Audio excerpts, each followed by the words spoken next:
గుడికి వస్తుంది. మరి ఈ 40 రోజులు అయిపోతే మరి ఎవరు చేయాలి నీకు? నీకు నేను అన్నము పెట్టాలి, నీకు సేవ చేయాలి, ఎప్పుడు చేయాలి? నాకు ఎప్పుడైతే నీకు రోజు సేవ చేయాలా, అన్నం పెట్టాలి. మరి నేను ఎప్పుడు చేయాలి? అన్నానికి ఎప్పుడు పోవాలి, నీకు సేవ ఎప్పుడు చేయాలని బాధపడుతున్నా. బాధపడి వద్దు పని చేయొద్దు, గుడి వరకు సరి చేద్దామని ఆలోచిస్తున్నాను. అంతలో వాళ్ళు బాగా వచ్చింది. ఏం తిన్నామా? ఏం లేదు, నా వల్ల కాదు, నేను చేయలేను, నాకు దెబ్బ తగిలింది, నా వల్ల కాదు, అక్కడ అంతా పోయింది. ఏది తిన్నావా? ఇనుము తెచ్చినాం, ఇసుక తోలిచ్చినాం, కంకర తోలిచ్చినాం, అన్నీ ఉన్నాయి. మరి ఇవన్నీ ఆగమైపోతాయి కదా తిన్నావా? ఆగమైతే అయ్యింది. మరి నేను ఒక్కదాన్ని ఆయన వేడబెట్టేది ఇది ఆడ చేసి నా వల్ల వచ్చినావురా అంటే, అట్టయితే నువ్వు అట్ట ఆగు అని వాళ్ళిద్దరే కాగితాలు రాసిచ్చారు.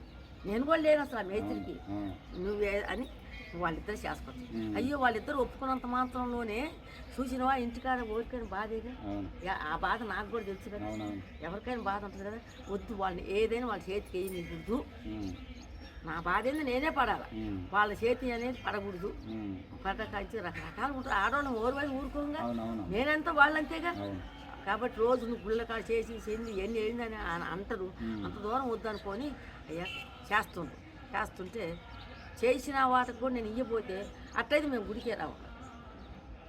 సహకారం బాగుంది. అట్లయితే మేము గుడికి రాము, మీకు సేవ చేయము. కాదు స్వామి, ఒక్కనాటిదైతే ఏతలేనుకుంటా, మరి ఇది ఉంటున్న జీవితం అంతా కూడా ఉంటుంది. ఉండగా మేము చేస్తాము. నువ్వు మాకు చేసిన సేవకు డబ్బులు ఇస్తే మేము తీసుకోమన్నా. అట్టెట్టయ్యా ఒక్కరోజు కాదంటే కాదు గుడి కానీ ఇంకా వాళ్ళు నిలబడి చేస్తాం. ఈ లోపల ఈయన మళ్ళీ ఇదివరకు కూడా వచ్చాడు. మళ్ళీ మొన్న పూర్తిగా ఈయన కోసం 3 రోజులు కూర్చుంది. కార్యక్రమం ఎట్ట జరుగుద్ది ఏంది అని కూర్చున్నా 2 సార్లు పోతే లేడు. 3వసారి కూర్చొని ఆలోచిస్తున్నాం. ఆయన అంతా ఆయనే వస్తున్నాడు. నాగయ్య నీకోసం ఎదురు చూస్తున్నాను ఆయన అంటే సర్లేని నేను దీని తర్వాత ప్రతిష్ఠ జరిగిన తర్వాత ఇంకా దీనికి ఏమన్నా స్థిరాస్తులు ఏమన్నా ఉన్నాయా? స్థిరాస్తులు పొలం ఉంది. నా పేర 20 ఎకరాలు ఉంది. 20 ఉందా నీ పేరే? పిల్లలకు ఎంత పెట్టావా? ఇంకా పెట్టలేదు. దీన్ని కరచేస్తావుగా, ఈ గుడిని కరచేస్తావు. నువ్వేగా నిలబెట్టి, లేకపోతే ఎవరికో తగాదులు అయ్యాయి. కానీ అతను నిలబెట్టి అతనిలో చొరబడ్డాడు స్వామివారు. చొరబడి అతనిలో నిలబెట్టటానే ఇవాళ కొన్ని అవకాశాలు ఉన్నాయి. ఉండటం వల్ల ఈజీ అయిపోయింది. మమ్మల్ని లేతే నువ్వు ఇప్పుడు గుడికి పెట్టేదాని అయితే పెళ్ళిళ్ళు మాకు మంచి అంత అనే అవకాశం ఉంది.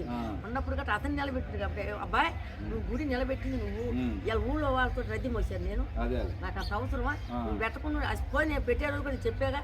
గుడి అంటే మాటలు కాదబ్బా, ఏంది నువ్వు గుడి వెళ్ళిపోతావని నీకు అనవసరం అన్నావుగా. అనవసరం అన్నాడు కడసేరు దాన్ని. నువ్వు తేరవుగా, నేను తేరకపోతే ఎట్ట కుదిరితే నేను కడ తేరిన దాకా నేను నీకు బాగా నేర్చుకుంటాను అని ఎట్లా దీనికి ఏమైనా పెట్టే అవకాశాలు ఉన్నాయా? భూమి పెట్టా తీసే 4 ఎకరాలు నా భాగం తీసే. వాళ్ళ 6 ఎకరాలన్నా నేను 6 ఎకరాలు తీసుకుని అమ్మాయికి ఎకరాలు తీసాము. ఈ 6 ఎకరాలు 4 ఎకరాలు స్వామివారి తీసేస్తాను శాశ్వతంగా. కాకపోతే ఎట్లా జరుగుతుంది అయ్యగారు రోజు భోజనం పెట్టడం. అవునవును, రోజువారి విధానం శాశ్వతంగా భూమి ఆలయం అర్చకత్వం కానీ ఆలయ కార్యక్రమాలు కానీ కొనసాగాలని శాశ్వతంగా భూమిని కూడా దానికి 4 ఎకరాల భూమిని కూడా దానం చేద్దాం ఈ స్వామివారికి ఇద్దాం అనుకుంటున్నావు. మరి అనుకోకపోతే ఎట్లా జరుగుతుంది? అవును, అది ఎవరితో అయ్యేది కాదుగా. ఇంకొకళ్ళు వచ్చి ఎత్తుకునేది కానీ ఎవరిని వచ్చి ఎత్తుకుంటారని కూడా ఆలోచించా. అమ్మో మేము మా వల్ల కాదు. కార్యక్రమాలు అయితే అందులో నడిపిస్తారు కానమ్మా. ఇవాళ భూములు దానం చేసే పరిస్థితి లేదు. ఒకప్పుడు మన పూర్వం వేరు. పూర్వం ఏంటంటే భూములు మనకు తక్కువ ఉండేవి, ధనం లేదు, ఇచ్చేవాళ్ళం. ఇవాళ భూములు ఇచ్చే దాతలు అంటే నువ్వు సాక్షాత్ భూమాత గాడి చేతేమో కానీ పని కాదు.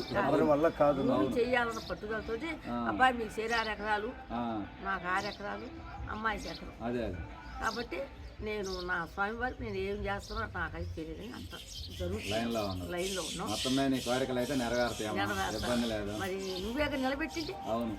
నేను నిన్ను నిలబెట్టమని చెప్పి గుడి వద్దంటే నువ్వే పెట్టినవు కాబట్టి దాన్ని కడసేయచ్చు. ఆయన నేర్తుడు అసలు స్వామి ఊరుకోలే. స్వామి మొదలైంది. ఆయన మొదలైన తర్వాత ఇక వెంకటేశ్వర స్వామి అంటే ఎలా ఉంటదంటే అమ్మా